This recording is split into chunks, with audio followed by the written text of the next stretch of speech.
Jadi ngambil baskom gitu, dia minta tolong santrinya, terus dipegang airnya, terus dipeganglah kepala Faiz. Faiz itu sampai ketakutan sampai duduk di pangkuan saya. Terus dipegang kepalanya digini-giniin terus berasap. Awalnya bilangnya ruqyah ya. Ruqyah tapi dengan yang ternyata bukan syariat Islam ya.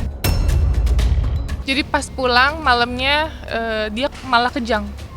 Gitu. Jadi kalau dibilang ada perubahan nggak ada.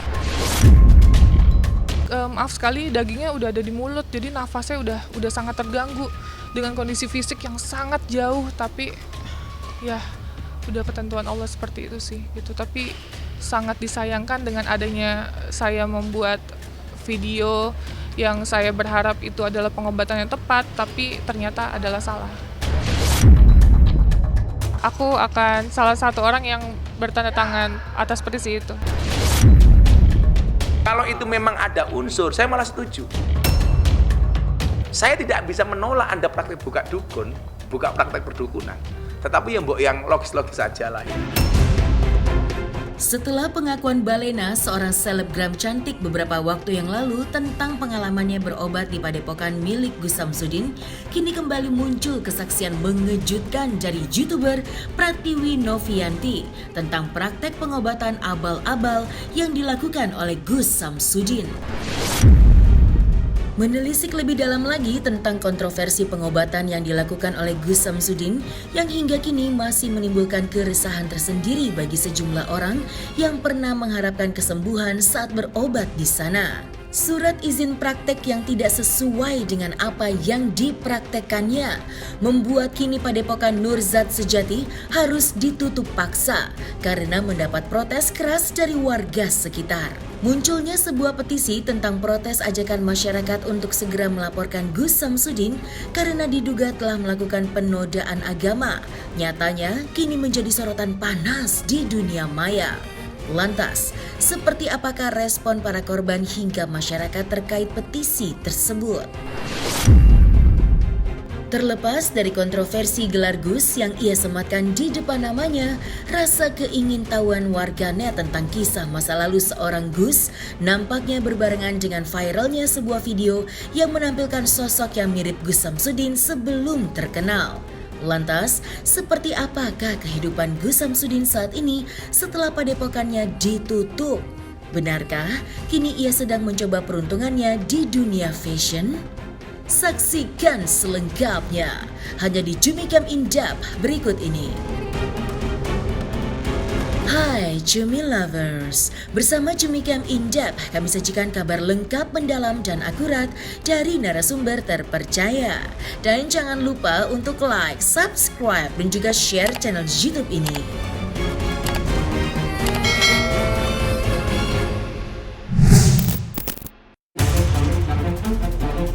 Berbagai konspirasi yang timbul sepanjang jalan ketenaran Gus Samsudin usai berseteru dengan pesulap merah, kini nampaknya semakin terblow up lantaran seperti yang diketahui sebelumnya, praktek yang dilakukan oleh Gus Samsudin telah banyak dibuka pesulap merah dengan menggunakan trik sulap yang turut dirasakan oleh selebgram cantik Balena. Dan peristiwa yang sama nampaknya pernah dirasakan pula oleh YouTuber cantik Pratiwi Novianti yang juga menjadi korban dalam trik perdukunan Gus Samsudin. Pengakuan mengejutkan baru-baru ini dipaparkan oleh Pratiwi yang membagikan pengalamannya ketika menyambangi padepokan Nurzat Sejati dikala dirinya sedang membantu seorang bocah bernama Faiz yang memiliki candu bensin yang diidapnya sejak kecil. Turut membongkar pengakuan jika dirinya diarahkan untuk mendatangi padepokan Gus Samsudin, nyatanya Pratiwi Novianti justru dibuat terkejut oleh aksi ruqyah yang dilakukan oleh Gus Samsudin lantaran dinilai di luar nalar pengobatan non-medis yang sesungguhnya. Mempercayai jika hal itu dilakukan dengan zat berbahaya, maka seperti inilah cerita Pratiwi Novianti yang untuk pertama dan terakhir kunjungi padepokan Nurzat Sejati yang didirikan oleh Gus Samsudin. Nah, ini banyak banget yang nanya sama kita dan kita baru jawab di sini. Jadi awal mulanya aku ini sempat ada pecandu bensin, masih kecil, sekitar umur 8 tahun, namanya Faiz. Mungkin udah banyak yang nonton juga. kita udah berobat kemana-mana, ke psikolog anak, ke rumah sakit jiwa juga dan lain-lain. Nah, akhirnya kita ada share konten di mana banyak yang komen sekitar 60% untuk coba datang dong ke Blitar Gus Samsudin. Ya saya nggak tahu itu orang suruhannya atau enggak, tapi yang jelas banyak yang komen seperti itu. Akhirnya kita cari tahu nomor adminnya dan kita hubungi dan direspon baik. Akhirnya kita coba datang ke sana. Yang awalnya bilangnya ruqyah tapi dengan yang ternyata bukan syariat Islam ya, dengan ada kayak dipegang rambutnya asap-asap gitu. Jadi ya udah itu cukup 1 kali aja. Kaget banget karena kita selama ini berobat ya sesuai dengan syariat Islam, yaitu kayak ruqyah dan lain-lain gitu. Jadi ini baru pertama kali dalam hidup saya mengobati dengan cara seperti itu. Jadi ngambil baskom gitu, dia minta tolong santrinya, terus dipegang airnya, terus dipeganglah kepala Faiz itu sampai ketakutan, sampai duduk di pangkuan saya, terus dipegang kepalanya digini-giniin terus berasap gitu. Saya shock banget. Kita nggak tahu sama sekali karena baskom itu jauh dari jangkauan kita. Jadi saya di sini, posisi baskomnya di sana. Jadi kita nggak mencium itu air putih kah atau itu air apa yang dibuat-buat oleh Mas Udin gitu. Nah makanya kemarin kita sempat kolaborasi sama pesulap merah Mas Marcel. Beliau membongkar trik dari Mas Udin yang katanya itu adalah air keras ya, atau bahan kimia yang sangat berbahaya untuk kulit. Jujur saya shock banget dan merasa bersalah banget gitu. Nggak nyangka ternyata trik yang dipakai itu sangat berbahaya untuk tubuh manusia. Shock banget. Nggak berapa lama saya pulang dari Jatim, saya tuh posisi lagi di Jakarta. Beliau mau WhatsApp saya untuk men-share video yang beliau buat. Itu isinya ada paku, mungkin nanti saya cari videonya, ada masih kesimpan. Ada paku di kertas, terus pakunya itu getar. Kayak ada gerakan gitu di pakunya. Terus ada tulisan Arab dan pokoknya kebal santet dan apa gitu. Di Indonesianya hubungi Gus Samsudin, ada nomor teleponnya. Dan dia minta share saya di Instagram. Dan saya tidak mau melakukannya. Karena saya menghargai beliau waktu itu, saya cuma bilang iya, tapi saya tidak men-share. Dan dari situ mungkin beliau juga kecewa. Terus kita stop komunikasi. Beliau juga menanyakan sama asisten saya kapan datang ke sini lagi. Kita pengobatan ke daerah Blitar, muter gitu, maksudnya masuk ke YouTube saya nggak mau gitu. Nah ini aku nggak ngerti ya kan, kok perut aku bisa sampai kayak begini. Aku cross check sendiri gitu loh. Aku lihat baju yang bekas kemarin pakai, karena aku mandi kan perih banget nih. Kok kenapa perut aku bisa sampai luka bakar kayak begini gitu loh. Pas aku lihat di baju aku memang ada noda, cap tangan 2 tangan gini. Aku pikir wah sakti banget ya gitu loh, tangannya bisa sampai panas kayak begitu. Nah orang-orang netizen ini bilang katanya aku di endorse, aku dibayar. Aku sampai dengar-dengar kayak begitu, aku iya elah modelnya sampai menghayati banget tuh dipegang perutnya sama dia gitu. Sebenarnya bukan menghayati, memang itu nahan panas banget dan buktinya sampai melepuh kayak begini gitu loh. Aku nggak tertarik sama sekali karena aku nggak tahu gitu loh, karena memang itu ajakan gitu. Orang tua aku pun carinya di YouTube, cari untuk pengobatan itu tuh di YouTube. Gimana nih caranya anak gua sehat lagi gitu, jangan ada yang janggal di badannya. Makanya tadinya kan carinya tuh ruqyah, keluarnya itu ya udah. Jika dilihat dari beberapa kurun waktu ke belakang, sebuah kontroversi yang dilakukan oleh Gus Samsudin nampaknya kian menimbulkan adanya keresahan bagi masyarakat yang memang sempat memiliki harapan untuk sembuh usai melakukan pengobatan di padepokan yang didirikan oleh Gus Samsudin. Namun, semenjak adanya polemik yang terjadi antara Marcel Radival dengan Gus Samsudin, kini hal itu nampaknya membuat beberapa orang begitu kecewa usai tahu jika hal tersebut hanyalah sebuah trik belaka. Tumbuhnya rasa kekecewaan itu pun menjadi sebuah pelampiasan bagi warga sekitar yang akhirnya melakukan aksi protes di depan Padepokan Nur Zat Sejati sebelum akhirnya padepokan itu pun harus ditutup secara paksa oleh keamanan setempat. Dari banyaknya aksi protes dari sejumlah masyarakat tersebut, hal itu jugalah yang kini menimbulkan adanya sebuah petisi yang beredar di jagat maya untuk melaporkan Gus Samsudin yang dianggap telah melakukan penodaan agama lewat setiap aksinya yang beredar luas di jagat media sosial.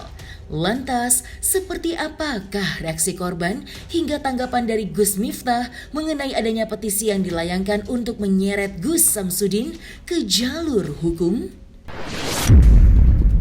Bismillahirrahmanirrahim. Dengan mempertimbangkan segala hal, salah satunya adalah kenyamanan, ketertiban, kemudian marwah desa kita, untuk padepokan kita nyatakan ditutup.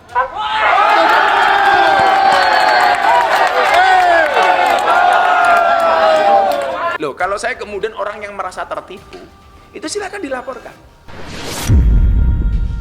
Kalau itu memang ada unsur, saya malah setuju. Supaya apa? Praktek perdukunan tidak hanya Mas Samsudin ya. Saya lebih senang manggil dia Mas lah, Mas Samsudin. Itu tidak hanya Mas Samsudin, tapi juga praktek-praktek perdukunan yang lainnya. Ya, saya tidak bisa menolak Anda praktek buka dukun, buka praktek perdukunan. Tetapi yang logis-logis saja lah itu. Nah, mungkin yang kemudian dianggap menodaikan agama seperti itu menggunakan ayat-ayat Al-Quran atau hadis dengan tafsir yang salah dan aplikasi yang salah. Sehingga kemudian ayatnya sebenarnya bertujuan apa, tapi digunakan untuk apa. Atau bahkan dengan tafsir yang sangat keliru. Sehingga lumrah kalau ada sebagian jamaah dan masyarakat yang menganggap ini sebagai sebuah penodaan.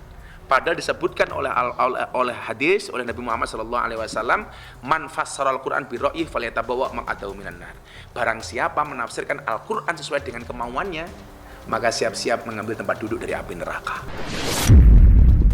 Sebenarnya masyarakat bisa menilai kualitas dan kapasitasnya. Layak enggak dipanggil kiai, layak enggak dipanggil Gus, atau ya dukun tadi itu. Ya kalau dukun dalil salah ya lumrah gitu. Saya atas nama pribadi Samsudin memohon maaf untuk semua masyarakat Indonesia atas kegaduhan yang terjadi karena permasalahan ini. Sudahlah, ada banyak masalah yang harus kita selesaikan di negara ini, bukan hanya masalah yang seperti ini, dan semoga saja kegaduhan ini bisa berhenti sampai saat ini dan tidak berlanjut lagi. Karena menurut saya ketika kita sudah dianggap sebagai orang tua atau mengerti tentang duduknya gun, dijadikan orang tua oleh Allah, maka ya harus menjadi orang tua yang benar-benar orang tua. Yang sering saya katakan, oh tenanan itu. Jadi orang tua ya orang tua sing tenanan, oh tenan kayak gitu. Jadi nggak usahlah menanggapi masalah-masalah yang seperti ini lagi, apalagi sampai terjadi keributan-keributan lagi. Saya berharap masalahnya bisa selesai sampai di sini dan semuanya bisa damai insyaallah. Iya, saya juga sangat kaget, heran ya, masalahnya bisa sampai berkembang ke mana-mana gitu. Makanya kemarin saya mendapatkan teguran dari kiai saya untuk sudah diam, tidak usah menjelaskan apapun, karena ketika kita menjelaskan siapa kita, yang suka kepada kita pun juga tidak membutuhkan itu, dan yang membenci kita pun juga tidak membutuhkan itu gitu. Jadi ya sudahlah, diam saja, sudah tidak usah diperpanjang, dan intinya sudah damai-damai sajalah begitu insyaallah. Pak ya, aku dibilang korban juga dengan iming-iming katanya bisa sembuh dan lain-lain gitu. Tapi menjadi pembelajaran juga untuk kita agar lebih memilih-milih tempat pengobatan, khususnya perdukunan. Sangat disayangkan dengan adanya saya membuat video yang saya berharap itu adalah pengobatan yang tepat, tapi ternyata adalah salah. Untuk pembongkaran trik yang aku selama ini juga udah lihat ya, ini sangat bagus sekali. Karena kenapa? Banyak banget pihak yang dirugikan ya dalam konotasi penipuan ya. Banyak orang yang tidak punya rela berkorban sampai puluhan juta, jutaan rupiah untuk sembuh ya. ke pengobatan itu, tapi ternyata ditipu dengan iming-iming akan sehat kembali, ini itu gitu. Yang buat saya sih sangat miris gitu. Semoga Mas Udin sih bisa nonton tayangan ini dan melihat saya sebagai korban yang pernah ikut terjerumus dalam janji-janji manisnya beliau gitu, untuk stop sih dan mengakui semuanya kalau emang itu semua adalah trik, dan udah banyak korban juga, minta maaf lah sama orang-orang yang sudah ditipu sih, itu aja. Alhamdulillah dengan kejadian seperti ini saya sangat senang sekali karena bisa diambil hikmahnya begitu. Saya sendiri kan juga tidak begitu paham tentang perizinan, dan alhamdulillah ini ada Bang Awai, gurunya guru ya. Dan beliau berkenan datang ke sini, itu suatu kehormatan dengan tujuan untuk membimbing, mengarahkan kita ini para spiritual al-hikmah ketika praktek sesuai dengan jalur-jalurnya begitu. Dan memang izin yang saya pegang saat ini memang izinnya itu adalah pijat begitu. Intinya izinnya ya sesuai dengan apa yang diarahkan oleh Bang Awai gitu. Di lain kisah atas viralnya sosok Gus Samsudin nyatanya membuat netizen makin bertanya-tanya tentang seperti apa cerita masa lalu dari Gus Samsudin itu sendiri. Berbarengan dengan hal tersebut, lagi-lagi video viral muncul berdurasi 9 detik yang menunjukkan potret seorang pria diduga adalah Gus Samsudin semasa muda sebelum berpenampilan seperti sekarang ini. Namun, terlepas dari kontroversinya bahkan hingga ditutupnya perizinan praktek padepokan miliknya, diketahui pria yang dikenal dengan jargon "Ho'o, tenannya" itu nampaknya mulai aktif bersosial media. Dan yang terbaru, dirinya pun sering mempromosikan bahkan membagikan secara cuma-cuma baju yang bertuliskan jargon andalannya itu. Lantas, benarkah Gus Samsudin kini tengah mencoba peruntungannya dalam dunia fashion? Nih, kita ada kaos Ho'o tenanan beli di TikTok. Saya tak jualan Gus. Nih, kaos Ho'o tenan. Tuh. Tentunya di sebagian gus-gus itu yang putra-putra kiai itu tentunya juga sangat tersinggung. Apalagi kemudian ada banyak sahabat yang mengatasnamakan banser mengawal beliau. Dan ini sudah diklarifikasi, itu bukan banser resmi. Abal-abal ya. Iya, nggak mungkin lah kelasnya banser ngawal dukun. Banser itu tupoksinya ngawal kiai, Pak, bukan ngawal dukun. Kepentingannya apa itu? Apalagi kemudian ketika disangkut pautkan dengan uang receh, nggak mungkin. Sahabat-sahabat banser saya orang-orang yang terhormat, tidak mungkin kemudian menggadaikan kehormatannya hanya untuk dukun. Jadi begini saja, dalam kitab taklim itu ada kalimat begini. Ini kawan-kawan kita kasih konten masyarakat yang cerdas ya. Fasadun kabirun alimun mutahatikun wa akbaru minhu jahilun mutanasikun. Dikatakan kerusakan besar itu adalah ketika ada orang pinter keblinger atau orang bodoh yang menyesatkan. Pertanyaan saya sederhana, dukun-dukun yang menipu itu mohon maaf, oknum-oknum dukun yang menipu itu menurut kawan-kawan itu orang pinter yang keblinger atau bodoh menyesatkan, kan gitu saja. Makanya kemudian saya berharap begini, mafhum mukhalafah atau logika terbalik dari syair ini adalah jadilah orang yang satu, alimun amilun, orang alim yang mengamalkan ilmunya, atau orang yang jahilun muta'alimun, orang yang bodoh tapi mau belajar. Sehingga apa? Kita tidak gampang dibodohi. Makanya saya bilang kenapa paranormal dipanggil, dukun dipanggil paranormal, ya karena yang datang orang abnormal. Kenapa dukun dipanggil orang pinter? Karena yang datang orang bodoh gitu loh. Nah, saya tidak mau kemudian kebodohan-kebodohan itu dipertontonkan di masyarakat. Ini masyarakat sudah susah dikasih konten-konten yang tidak sama sekali mengedukasi masyarakat, kan kasihan Pak gitu. Dengan konten-konten yang dalam tanda kutip banyak menipu dan lain sebagainya.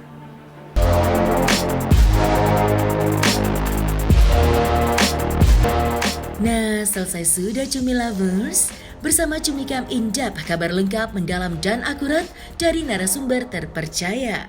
Dan jangan lupa untuk like, subscribe, dan juga share channel YouTube Cumi Cumi.